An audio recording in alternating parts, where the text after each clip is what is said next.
guiado tu camino y a tu lado siempre está. Sus promesas cumplirá y a su tiempo lo verás. Eres parte del pueblo de Dios, Él te levantará, te restaurará y tu victoria llegará.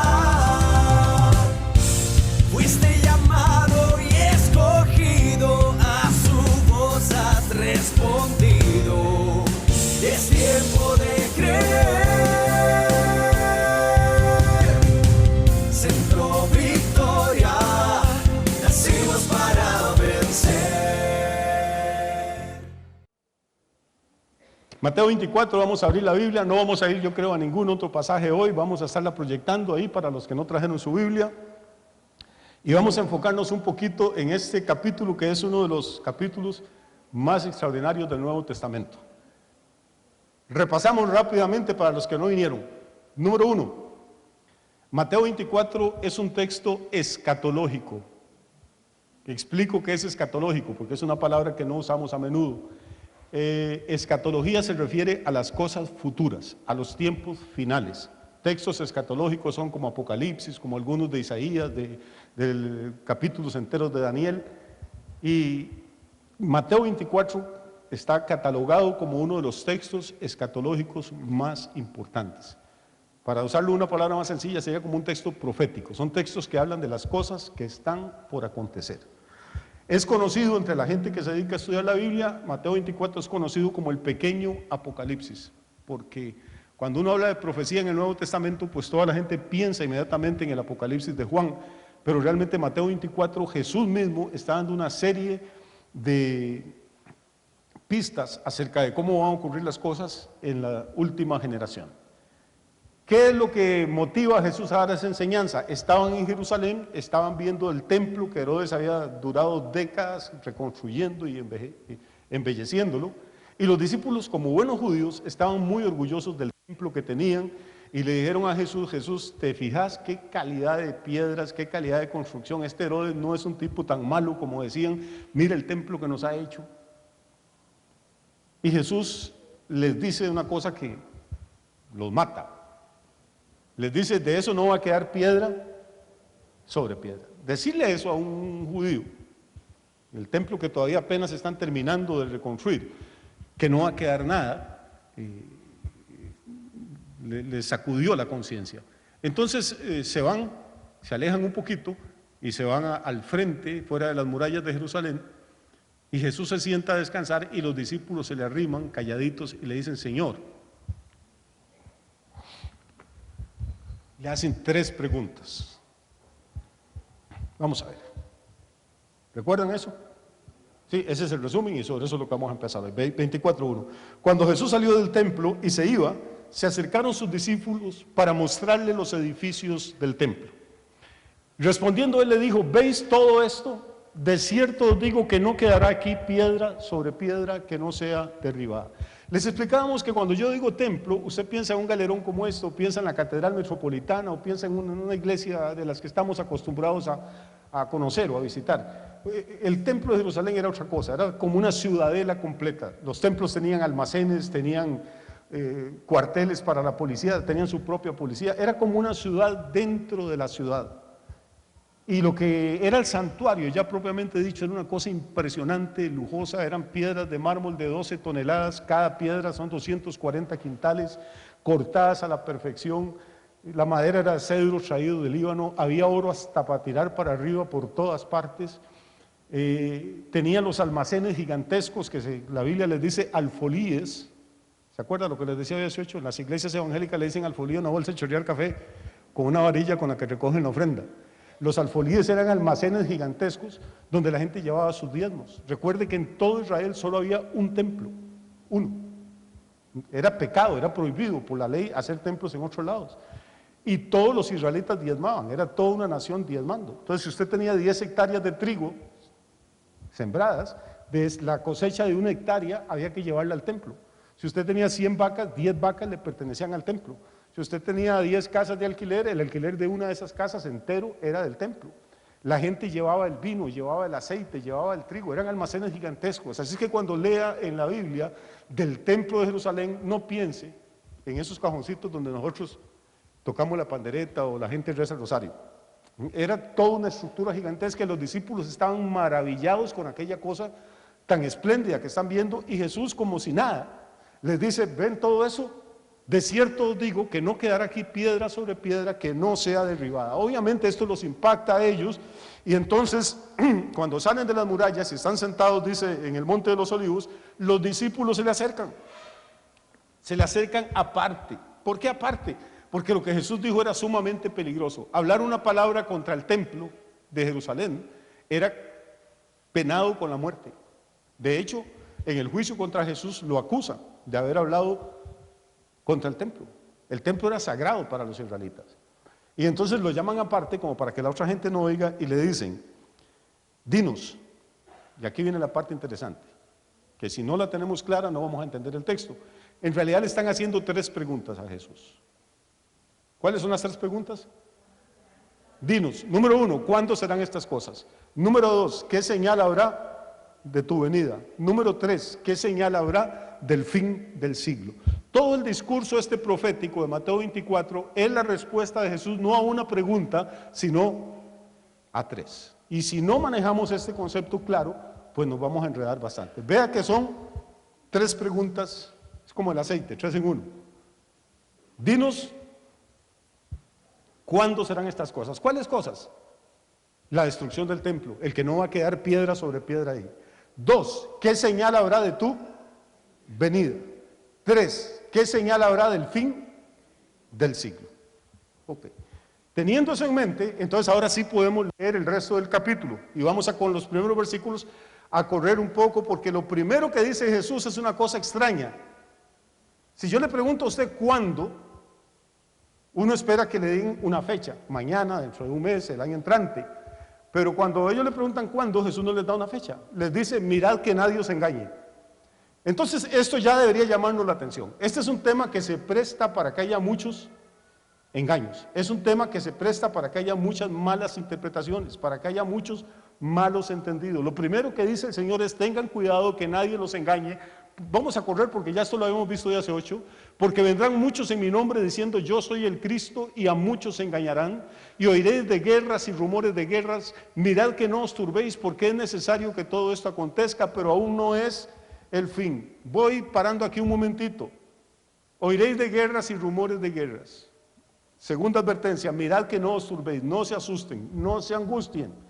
Es necesario que todo esto ocurra, que todo esto acontezca. ¿Para qué? Para que se cumplan las profecías, pero aún no es el fin. Cada vez que hay una guerra, que Rusia invade Ucrania y se levantan 1000 pastores en el mundo, ya viene Cristo.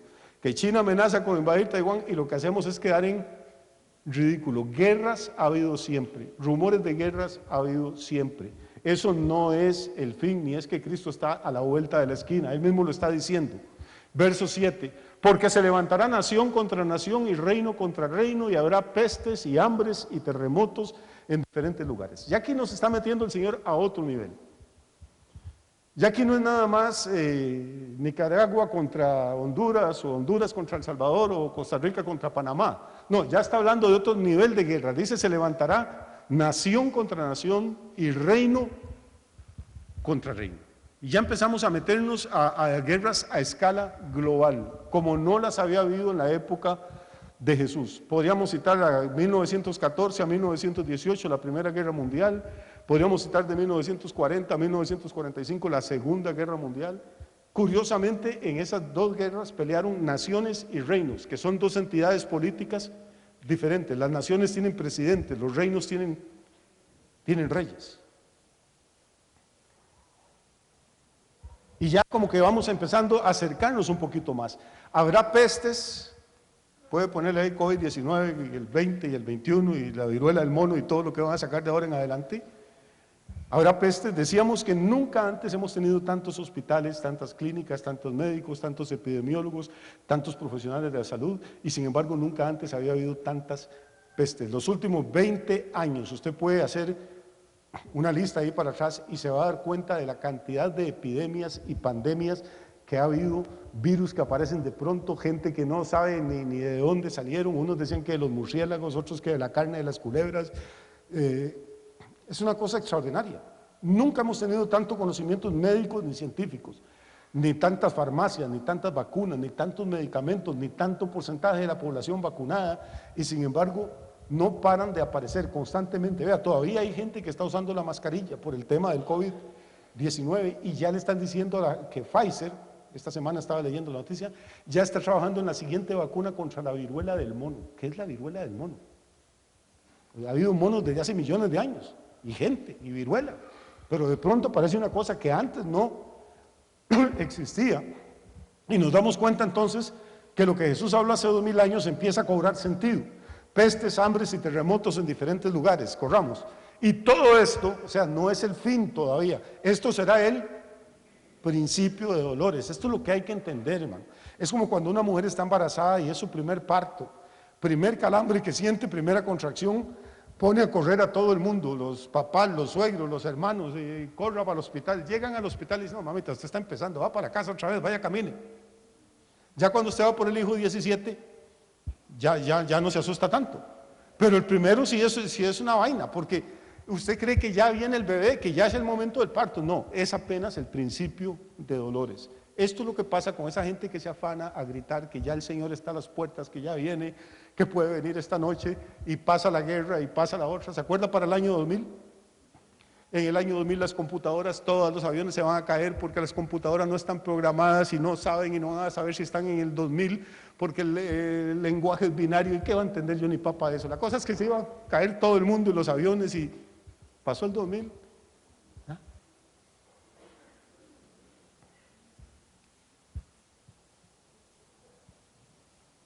Y entonces cuando empezamos a lanzar campanas al vuelo y a hacer profecías falsas, tal vez con una buena intención, no con el deseo quizá de engañar a nadie, y eso no se cumple, lo que ocurre, hermano, es que la iglesia va perdiendo credibilidad, y cada día es más la gente que es escéptica, cada día es más la gente que dice: no, es que los evangélicos son tontos.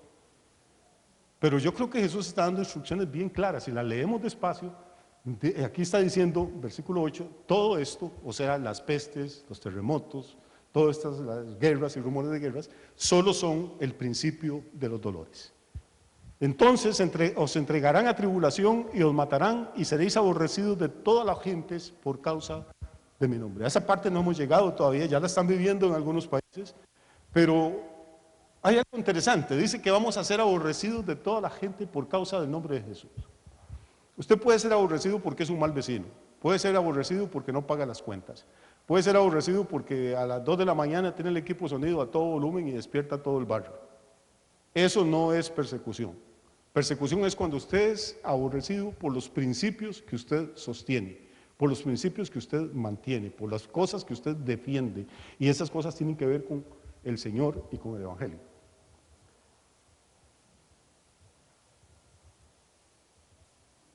Yo puedo caerle bien a mucha gente, o a alguna gente por lo menos, y ponerme de acuerdo con lo que es la moda ahora y con lo que toda la sociedad dice, que está bien abortar, que no importa con quién usted se acueste, que lo importante es que usted sienta bonito, no importa si es hombre, si es mujer, puedo hacer eso y no voy a tener problemas. Pero si yo me paro y digo que el aborto es un asesinato y que es contra la voluntad de Dios, entonces le voy a caer mal a un montón de gente. Y no voy a tener ningún problema con eso, porque no les estoy cayendo mal por algo que yo hago o que opino, sino por defender un principio eterno que está en la palabra de Dios. No sé si me estoy explicando. O sea, que los postreros tiempos van a ser tiempos de decisión. Usted tiene que decidir de qué lado está parado. No puede nadar con un pie en el mundo y con otro pie en el reino de Dios. No puede agradar a Dios y agradar a todas las demás personas. Usted tiene que tener sus convicciones y tiene que tener sus propios principios. El cuento que nos están vendiendo es el de la tolerancia. Usted tiene que ser tolerante. Bueno, ¿qué es ser tolerante? Bueno, respetar a los demás. ¿Y quién los está respetando? Yo lo voy a tolerar a usted. Que usted cree que está bien acostarse hombres con hombres, mujeres con mujeres. Perfecto, lo tolero. Cada uno con su gusto. Toléreme usted a mí, lo que yo creo. ¿Usted cree que eso está bien? Yo creo que la Biblia dice que es pecado. No, pero es que la tolerancia la aplican solo para un para un lado. Ahora voy aclarando, y esto lo he dicho infinidad de veces, pero hay que repetirlo porque tampoco quiero que me malinterpreten. Creo con todo mi corazón que la homosexualidad es pecado. Creo. Igualmente creo que el adulterio es pecado, igualmente creo que la mentira es pecado, igualmente creo que la idolatría es pecado, igualmente creo que el robo es pecado, que no pagar lo que debo, que pagarle menos a los empleados de lo que se merecen es pecado. Entonces no es que estoy diciendo que unos son más pecadores que otros. Todos hemos pecado, no estamos aquí para señalar a nadie, ni para acusar, ni para juzgar. Todos necesitamos el perdón y la misericordia de Dios. ¿Entendemos esto? ¿Sí lo entendemos? Ok, ese es el punto. No es para sentirnos que somos superiores a nadie, porque no lo somos. Si lo único que nos separa, hermano, del infierno a nosotros es la misericordia de Dios. Si Dios quita su mano, usted y yo no merecemos la salvación. La salvación es un regalo de Dios. Entonces esto no es para acusar ni para señalar, es simplemente defender unos principios que están establecidos ahí en las Escrituras. Y por defender esos principios es probable que conforme pasen los años vamos a ser cada vez más aborrecidos. ¿Por qué? Porque todo el mundo está de acuerdo, los gobiernos están de acuerdo y pasan leyes, el Ministerio de Educación Pública está de acuerdo, las escuelas, los colegios, las universidades, los escritores, los artistas, el cine, la televisión. Usted no puede ver una película ahora si, de nada, si no salen dos mujeres besándose o dos hombres besándose ahí, restregándose el bigote. No se puede ver ya. ¿Por qué? Porque la cultura se volvió de esa manera. Y todo el mundo está de acuerdo, excepto 4 gatos cristianos en las iglesias. Pues esos 4 gatos van a ser aborrecidos. ¿Por quién? Dice, seréis aborrecidos de todas las gentes, por causa de mí, de mi nombre. Vamos a seguir un poquito. Y muchos tropezarán entonces, y se entregarán unos a otros, y unos a otros se aborrecerán. Y muchos falsos profetas se levantarán y engañarán a muchos, y por haberse multiplicado la maldad, el amor de muchos se enfriará. ¿Qué es parte de lo que estamos viendo, hermano? Este es un versículo que uno debería, por ejemplo, la Biblia dice cosas como que hay que ser hospedadores, que si un desconocido yo lo veo ahí en la calle, lo que yo debería hacer es agarrarlo, llevármelo para mi casa. Según la Biblia hasta le lavaban los pies, darle comida y acostarlo. ¿Cuántos de ustedes harían eso? Creo que uno lo hace, y si se levanta el tipo en la noche y le viola a una hija, y si se levanta y se roba las joyas de la abuela, y si se levanta y le pega una puñalada, entonces ¿qué hace uno? Hay tanta maldoso y hay tanta maldad en el mundo que lo que ocurre es que el amor de muchos empieza a enfriarse. La Biblia dice que hay que darle limosna al necesitado.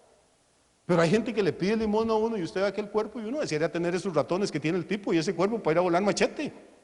Y dice, como que no le da vergüenza ir a mujeres súper bien vestidas, maquilladas. Hay gente pidiendo limosna con un celular de 300 y 400 mil pesos en la mano y parados en las calles pidiendo limosna. Entonces uno no les da. ¿Por qué? Porque hay tanta maldad, hay tanta sinvergüenzada, hay tanta manipulación que el amor de muchos, dijo Jesús, se iba a enfriar. Y usted puede analizar si lo que le estoy diciendo es cierto o es mentira, pero esa es la sociedad, lamentablemente, en la que nosotros hemos crecido y en la que estamos viviendo. Yo les conté, creo que esta es la vez 17 que lo voy a contar. La vez que iba ahí por la Georgina y estaba lloviendo, acababa de comprar un carro, el primer carro medio bueno que tenía, era un modelo como de 11 años atrás, pero era lo mejor que yo podía comprar. Y iba un gringo ahí con un salvecote y yo paré para que no se mojara el tipo. Se montó y traté de hablarle en inglés y se enojó y me dice, yo no soy gringo, soy alemán y hablo español. Y diga, discúlpame. Y la cosa es que sigo con el hombre ahí y cuando llegamos a Macho Gaf, yo voy probando el carro, yo estrenando y lo llevo ahí como a 100, 110 kilómetros por hora. Macho Gaf hay una bajada y al pie hay un puesto de control policial. Y donde llego arriba a esa velocidad y veo la patrulla ahí de tránsito y la policía, hace el alemán o gringo, el que fuera y me dice, ay, la droga. Y yo con un salveque de este tamaño del tipo en la parte de atrás del carro. Oigan, esas fracciones de segundo yo vi el titular en la Extra, pastor evangélico detenido acaban de pasar la ley de psicotrópicos que le quitaban a uno el vehículo, le quitan la casa donde encuentran la droga. Y le digo, ¿usted trae droga ahí? Me dice, yo creo. ¿Qué hago? A esa velocidad, si freno, quedo en media cuesta y la patrulla se me pone atrás. Quitar el gas y paro y llegué y por la misericordia de Dios me va a hacer policía. Lo que yo sentí en ese momento, usted no tiene idea, hermano. Caminé como 200 metros y le digo al tipo, hágame el favor y se baja. Siguió lloviendo, pero que se baje.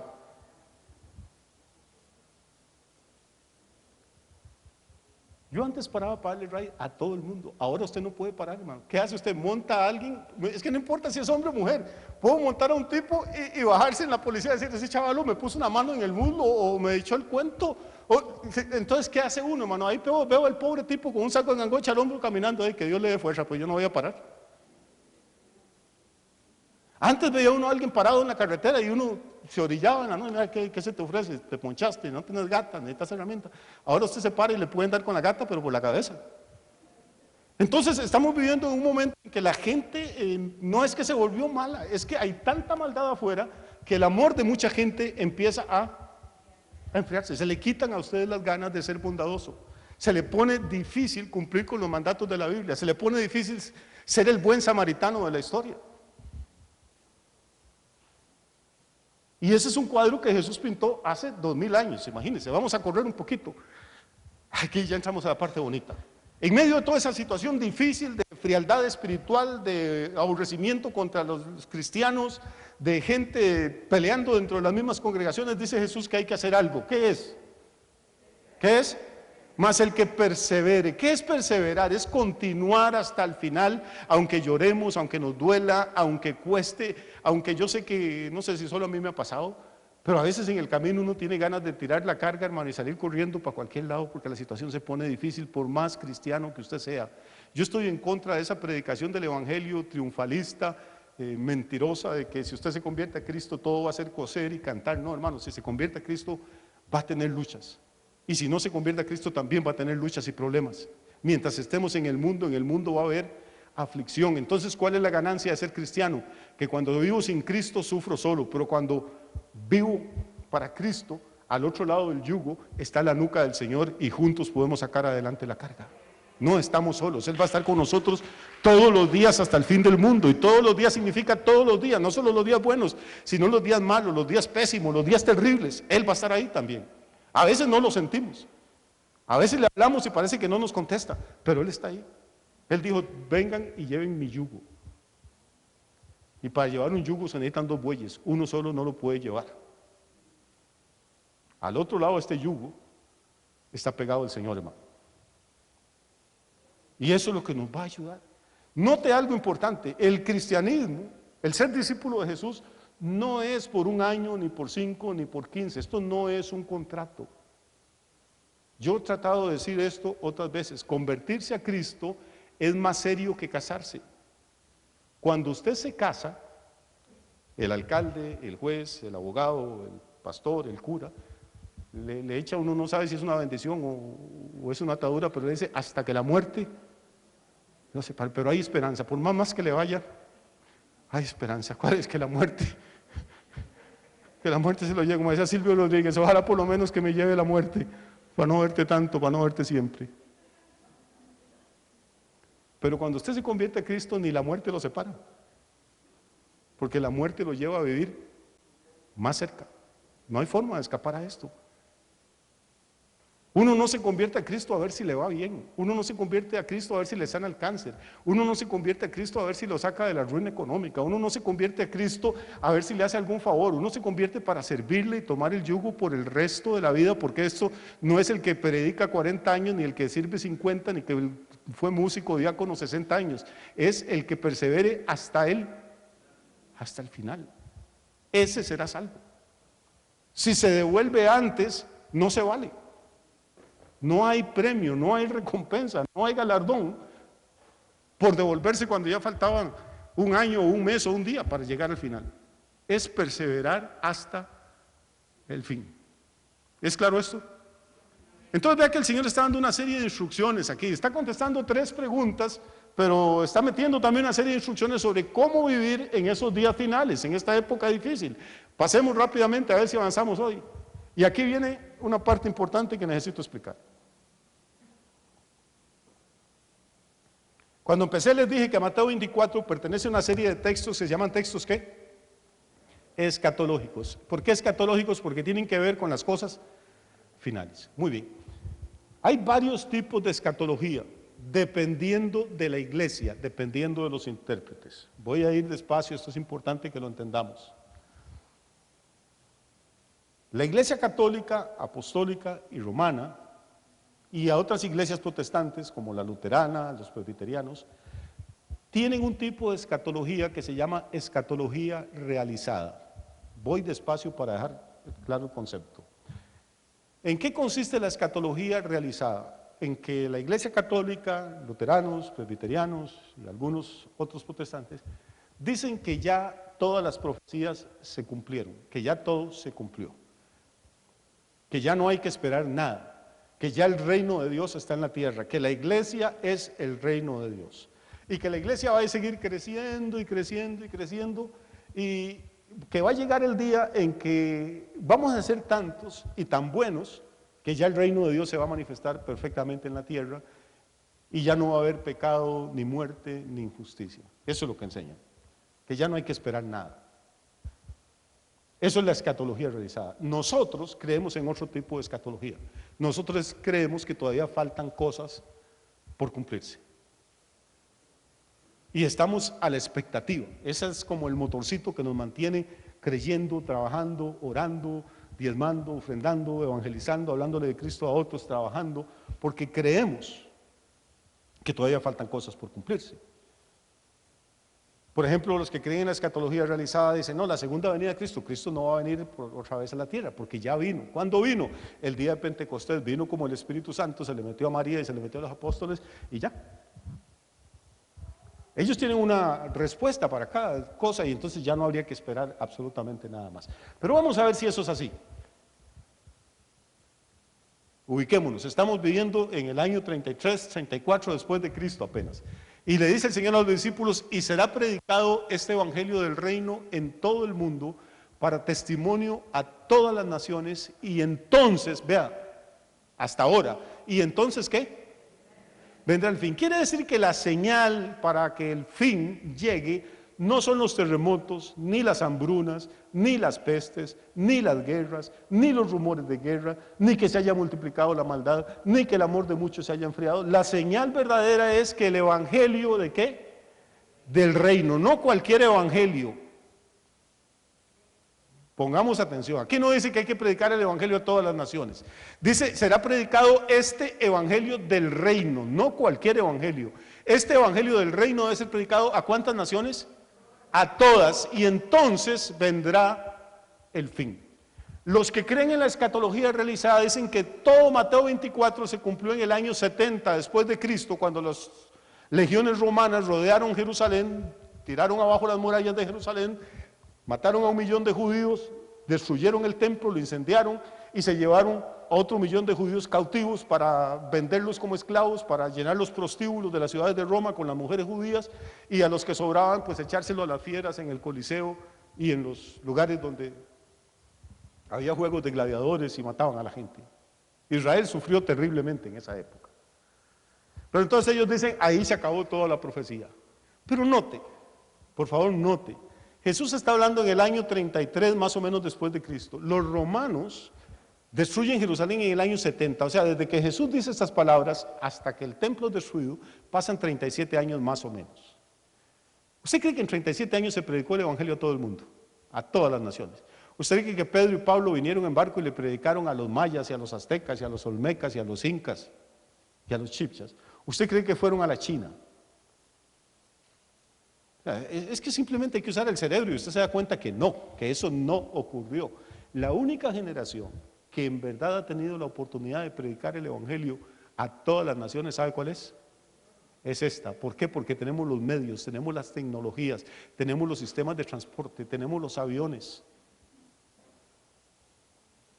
tenemos las imprentas, tenemos la radio, la televisión, las redes sociales, el internet. Nunca antes en la historia habíamos estado realmente en la posibilidad de alcanzar a todas las naciones del planeta, incluso aquellas donde prohíben que entren misioneros. Podemos entrar a través de las ondas de radio, de la televisión, de la internet, podemos usar muchas estrategias, pero nunca antes una generación había tenido la posibilidad, ni los medios tecnológicos ni económicos, para predicar el evangelio a todas las naciones. Ahora, note que no es cualquier evangelio, es el evangelio del Reino de pastores, es que se predica por todas partes. Sí, se predica, pero ¿qué se predica? Lo que le dicen a la gente es que si usted alza la mano, o si usted pasa al frente, o si repite una oración ahí con los ojos cerrados, entonces usted va a pasar de muerte a vida y todo le va a ir súper bien y usted va a sanarse y va a prosperar y va a ser bendecido. Se predica un evangelio que no es el evangelio del reino, hermano. En el evangelio del reino hay un rey y los demás somos súbditos. Lo que le predican a la gente hoy es que todos nosotros somos reyes y que el Señor es el empleado de nosotros. Es el que tiene que curarnos, el que tiene que proveernos, el que tiene que darnos, el que tiene que hacer. Y si no lo hace, me resiento y me voy de la iglesia. Y peleado con Dios. Por eso es que cuesta tanto que los creyentes hagan algo.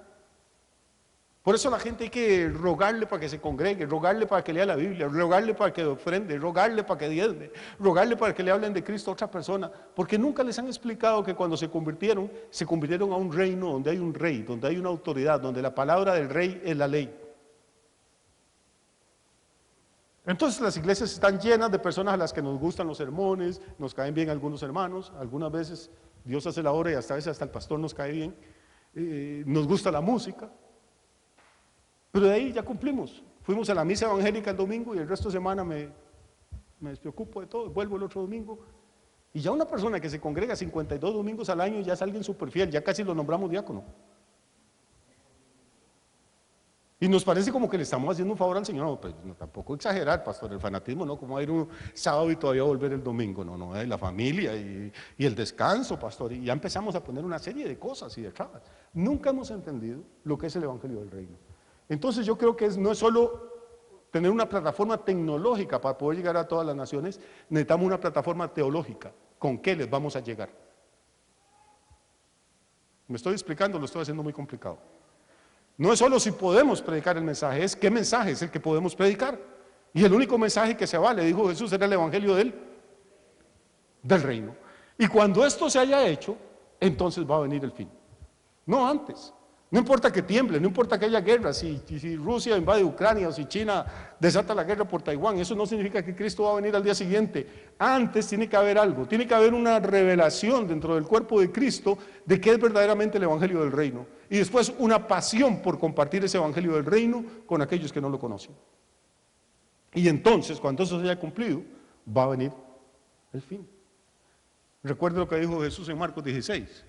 Vayan y prediquen el evangelio ¿a quién? A toda criatura. Y el que crea y se bautice será salvo. Pero ¿a cuánta gente?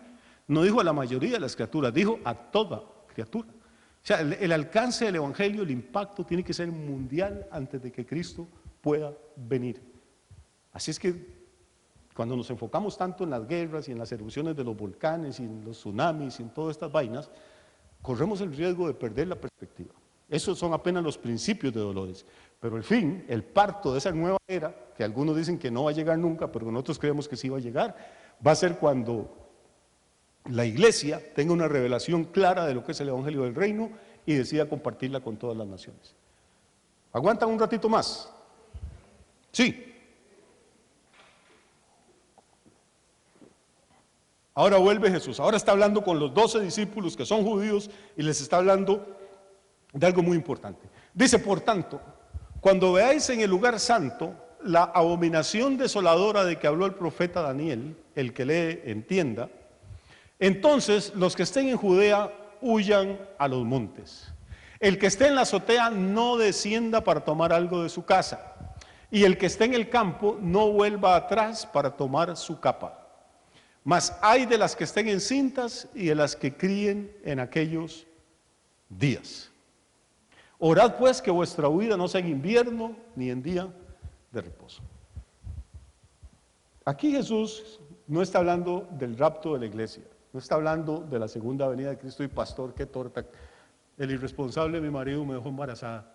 Déjeme explicarle, hermana, para hacer eso se ocupan dos. El responsable de mi marido me dejó embarazada y usted predicando que Cristo viene ahorita y la Biblia dice que hay de las que estén encintas en aquel... Eso no tiene que ver nada, hermano. Aquí lo que está hablando es de lo que ocurrió en el año 70. Recuerde que la primera pregunta que le hacen los discípulos es ¿cuándo serán estas cosas? ¿A qué se referían con estas cosas? A lo que Jesús había dicho, aquí no va a quedar piedra sobre piedra del templo. Entonces Jesús les está diciendo, oren para que cuando tengan que huir, no sean día de reposo, el sábado, porque los judíos solo podían caminar 680 metros un sábado y los romanos los alzaban. Oren para que no estén embarazadas y para que no estén amamantando o criando en esos días, porque va a ser más difícil huir de un ejército si usted está con 8 meses de embarazo o tiene un bebé de brazos que va a llorar cuando usted está escondida. ¿Sí me estoy explicando?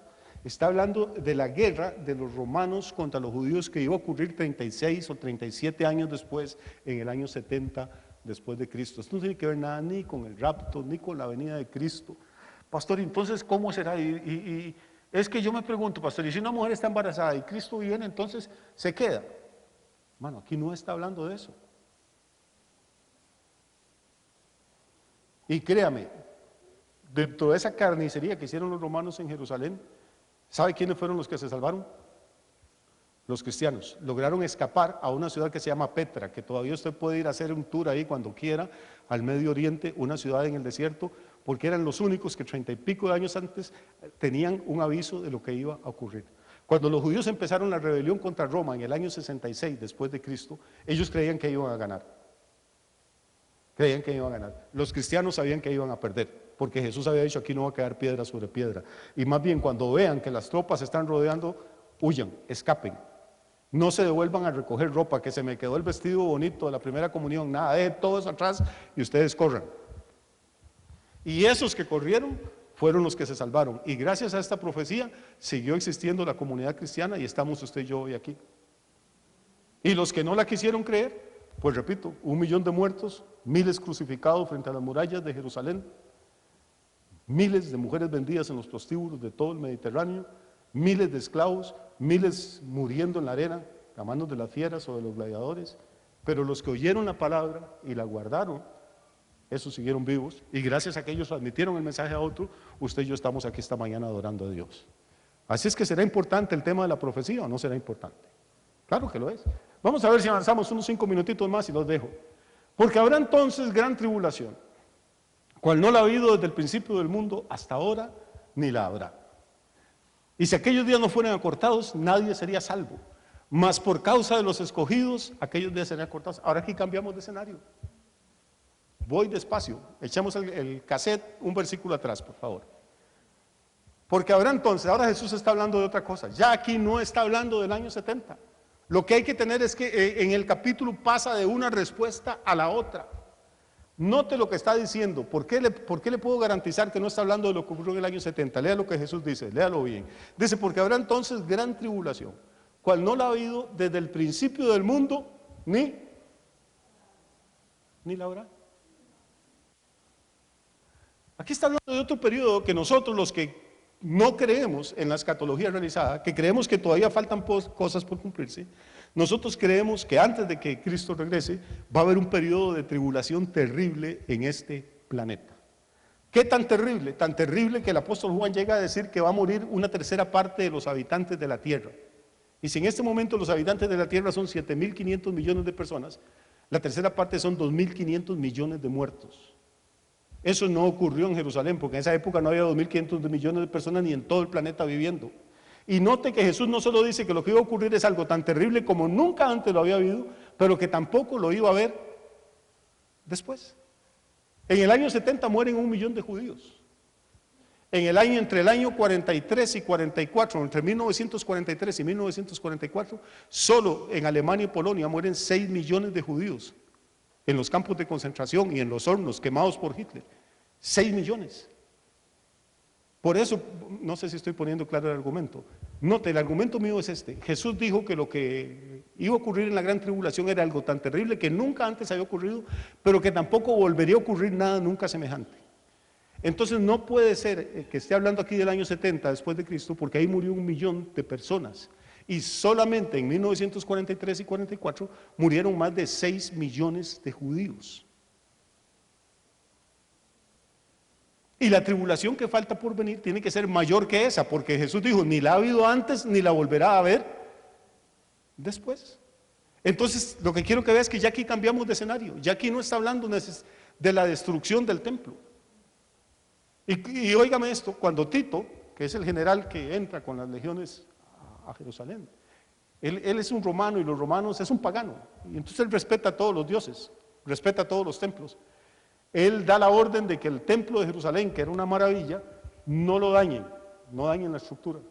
Y parece que en la ola de violaciones y crímenes y borrachera que sigue después de que un ejército entra, un soldado borracho tira una tea en uno de los edificios del templo y la tea agarra las telas, las cortinajes y alza fuego, y la madera de cedro que había ahí, que tenía algunas de esas piezas de cientos de años, estaban súper resecas, arden, y la cosa es que se arma un incendio tan terrible que las monedas de oro de los almacenes, los objetos de oro, los adornos de oro del templo se funden, quedan líquidos y empiezan a escurrir entre las grietas de las piedras estas de mármol. Y luego los romanos, de ya quemado el templo, pues del ahogado el sombrero, llevémonos el oro, y entonces con palancas empiezan a desmontar las piedras para raspar las láminas de oro que quedan adentro, y literalmente no queda piedra sobre piedra tal y como Jesús lo había profetizado. O sea, ese es el nivel de detalle que tiene la Biblia.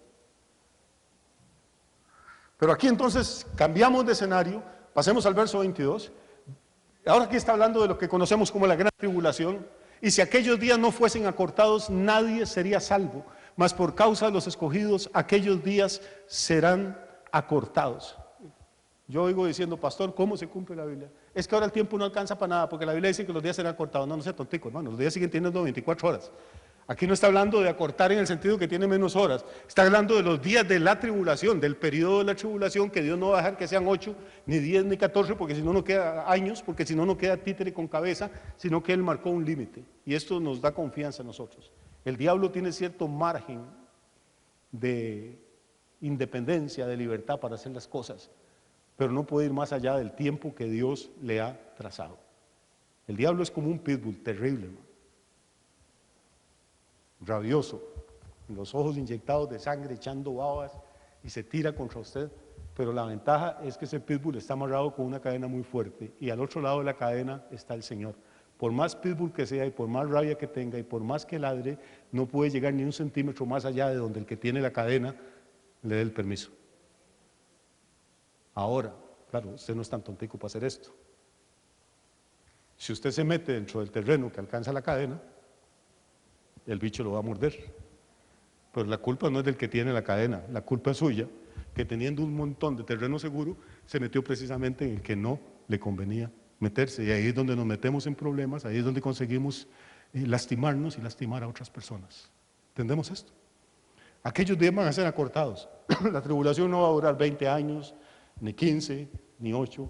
Tiene un tiempo marcado por causa de los escogidos, porque aún en esos 7 años terribles, miles y millones de hombres y mujeres se van a convertir y van a pagar un precio muy alto por hacerlo, pero se van a convertir a Cristo. Entonces, en esos 7 años de tribulación, si alguno dijere, mirad, aquí está el Cristo, o mirad, allí está, ¿qué? ¿Qué dice Jesús? No le creáis. Voy despacio, hermano. ¿Qué es lo que aconseja Jesús? No le creáis. Voy despacio. Voy a tratar de no ofender a nadie. Lo que pasa es que cuando usted cree todo lo que escucha, eso no significa que usted es una persona de fe, significa que es tonto.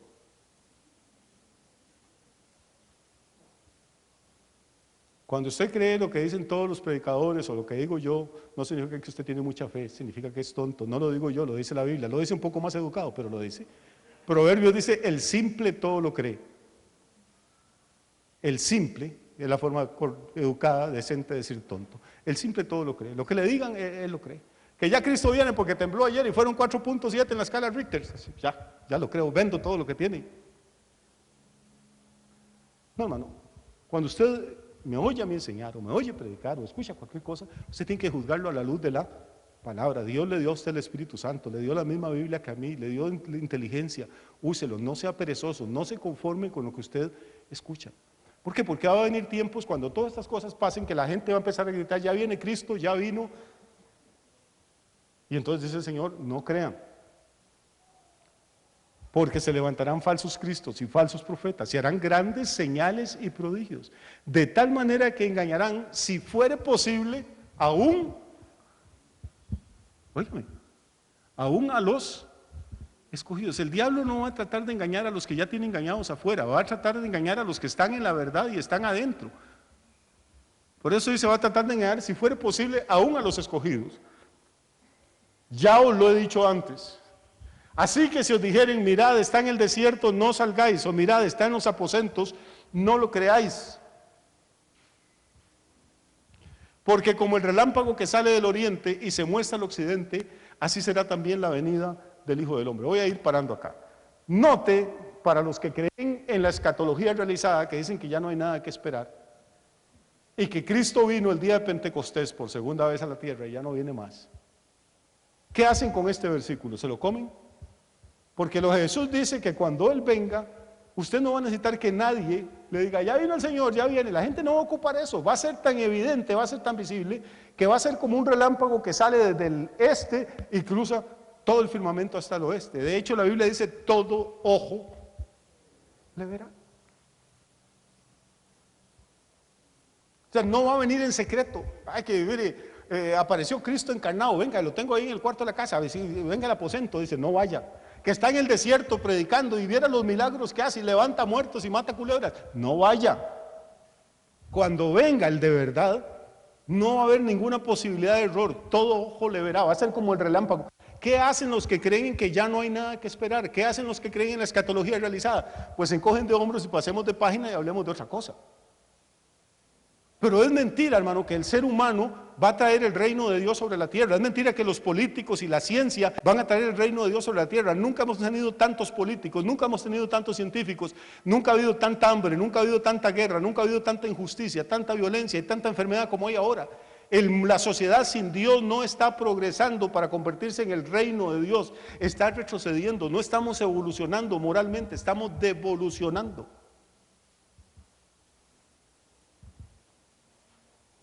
Lo que tenemos es el reino del hombre en la tierra, no el reino de Dios.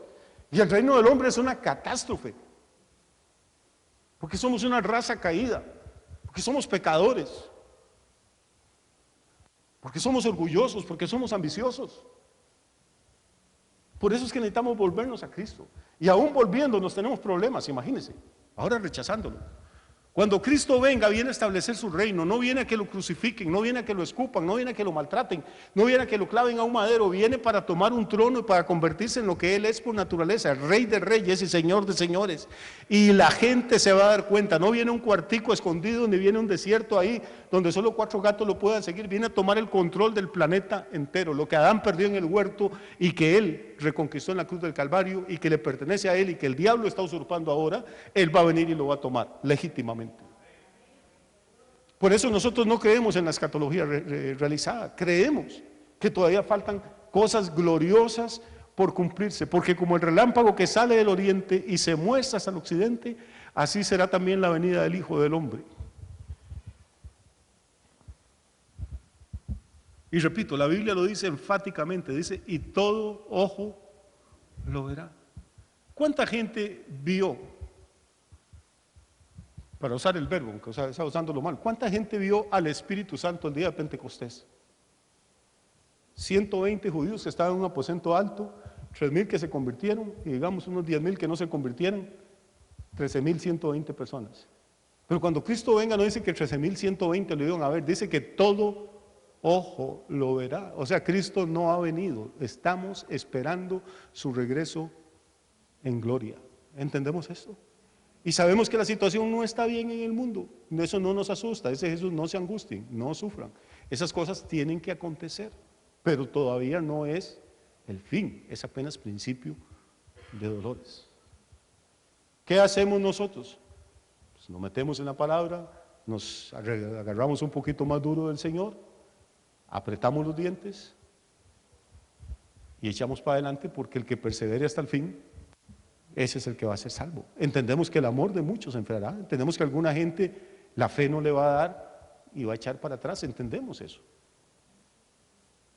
Y no juzgamos, no criticamos, no condenamos. Si alguien se aparta, no es para señalarlo, es más bien para orar por esa persona y tratar de restaurarlo y que se levante. Pero entendemos que la situación, el ambiente espiritual se va a volver pesado, que la situación económica se va a volver difícil, que la situación política se va a volver incómoda, que el sistema moral va a decaer y pervertirse.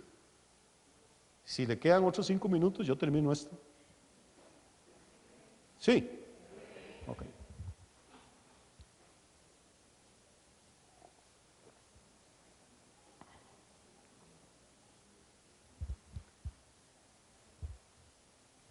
Vamos a pasar, dice, porque donde quiera que estuviera el cuerpo muerto, allí se juntarán las águilas. Vamos a correr un poquito.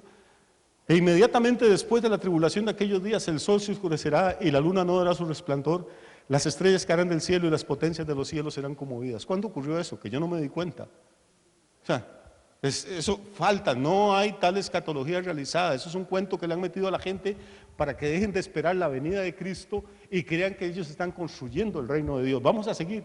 Entonces aparecerá la señal del Hijo del Hombre en el cielo y entonces lamentarán todas las tribus de la tierra y verán al Hijo del Hombre viniendo sobre las nubes del cielo con poder y gran gloria. ¿Alguien se enteró cuándo ocurrió eso? No ha ocurrido. Digan lo que digan los teólogos, digan lo que digan los maestros de religión, no ha ocurrido. Y enviará a sus ángeles con gran voz de trompeta y juntarán a sus escogidos de los cuatro vientos, desde un extremo del cielo hasta el otro. ¿Se enteró usted de eso últimamente? No, no ha ocurrido, hermano. Todo esto falta por ocurrir. De la higuera aprender la parábola. Vamos a seguir corriendo. Pasemos a ver si llegamos al final. Así también ustedes, cuando vean todas estas cosas, no algunas, conoced que el tiempo está cerca, a las puertas. De cierto os digo que no pasará esta generación hasta que todo esto acontezca. No es la generación a la que él está hablando, es la generación que vea que todas estas cosas están ocurriendo. El cielo y la tierra pasarán, pero mis palabras no pasarán. Ahora bien, le hicieron otra pregunta: ¿qué señal habrá de tu venida? Pero del día y la hora nadie sabe, ni aun los ángeles de los cielos, sino solo mi Padre. Léalo, por favor. Cualquier persona que se levante diciéndole a usted una fecha del regreso de Cristo, que se le apareció al ángel Gabriel, que fue el ángel Miguel, que fue el arcángel, que fue el Espíritu Santo, que fue la Virgen María, cualquier persona que le aparezca diciendo que tuvo una revelación con respecto a la fecha de la venida de Cristo es un falso profeta, está equivocado. Hace unos 30 años, alguien aquí en la iglesia empezó a hacer reuniones de oración, un grupo de hermanos, y se iban para Pedregoso, y se iban para Buenos Aires, y se iban para otro lado, y al final eran como 50. Y entonces en una oración, uno de ellos dijo que Dios le había revelado que Jesús volvía en julio de 1987. Esto en esta iglesia, que es una iglesia donde tratamos de enseñar la Biblia. Cuando yo me vine a enterar del asunto, ya el grupo había pasado como de 20 o 30, ya eran como 80 o 100. Y andaban de un lado para otro y recogían gente y se les convertía gente, porque Cristo venía en julio del 87. Cuando llamé a la persona a la que Dios se le había aparecido y le había revelado eso, le dije: mire, ¿qué piensa de este versículo? Pero del día y la hora, nadie sabe. Se quedó viéndome con una sonrisa triunfal y me dice: ajá, pero el día y la hora, el Señor a mí no me reveló el día y la hora, me reveló el año y el mes. Me mató. Ante semejante derroche de sabiduría tuve que rendirme, hermano. O sea, es que no me dio margen, pero ni de discutirle nada. Son tan mañosos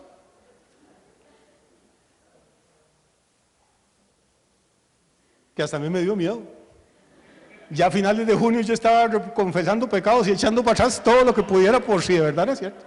Ay, pero cuando llegó agosto y no vino el patrón, qué salvada. Todo intento de profetizar y vaticinar fechas va a terminar en el ridículo, va a terminar en el error, va a dañar al cuerpo de Cristo. Lo que tenemos que hacer, hermanos, es trabajar, estudiar, hacer negocios, esforzarnos como si Cristo no fuera a venir nunca, pero vivir, amar y servir como si pudiera venir esta misma noche. Solo así podemos manejar las dos cosas juntas. ¿Para qué voy a estudiar si ya Cristo viene? Bueno, ¿a usted qué le importa? Mejor que lo agarre con título que analfabeto. Estudie. ¿Para qué voy a trabajar si todo esto se queda para el anticristo? ¿A usted qué le importa? Y si no viene el Señor en esta generación, le va a quedar a sus hijos. Trabaje, disfrute, viaje, conozca, coma bien, vista bien. Haga lo que pueda. Esfuércese como si Cristo no fuera a venir nunca. Pero entienda ahí en su corazón que usted debe vivir y tener una relación con Él como si pudiera venir esta misma noche, porque el día y la hora nadie lo sabe. Amén. Muy bien, vayan en paz, que Dios los bendiga. Vamos a dar a Mateo 24 aquí.